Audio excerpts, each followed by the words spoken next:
Hi అండి. ఇప్పుడైతే egg masala gravy curry అయితే చేస్తున్నాను. గ్రేవీకి అయితే 2 ఉల్లిపాయలు, 2 టమాటాలు, కొన్ని వెల్లుల్లి రెమ్మలు, చిన్న అల్లం ముక్క, 4 జీడిపప్పులు, 2 పచ్చిమిర్చి, 1 టేబుల్ స్పూన్ జీలకర్ర వేసుకొని గ్రైండ్ చేసుకోవాలి.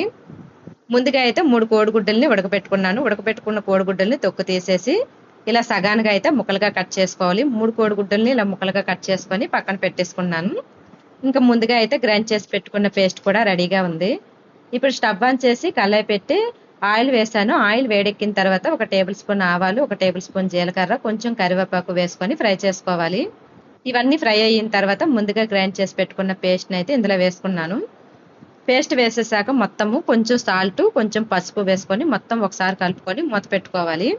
మూత పెట్టుకుని ఒక 2-3 నిమిషాలు తీసేసరికి ఇలా దగ్గరగా అవుతుంది. ఇప్పుడు ఈ గ్రేవీకి సరిపడినంత కారం, అలాగే గరం మసాలా, కొంచెం ధనియాల పొడి వేసుకున్నాను. ముందుగా పచ్చిమిర్చి వేసుకున్నాం కాబట్టి చూసుకొని ఉప్పు కారం వేసుకోవాలి. ఇంక ఇవన్నీ వేసుకున్నాక మొత్తం ఒకసారి కలుపుకొని మళ్ళీ మూత పెట్టుకున్నాను.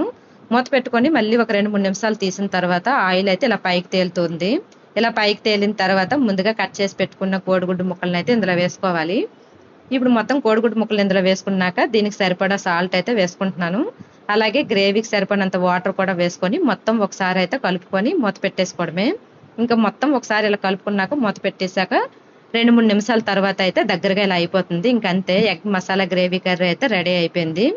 ఇదైతే రైస్లో కంటే చపాతీలోకే బాగుంటుంది. నేనైతే ఇప్పుడు చపాతీ కోసం అనేసే చేశాను.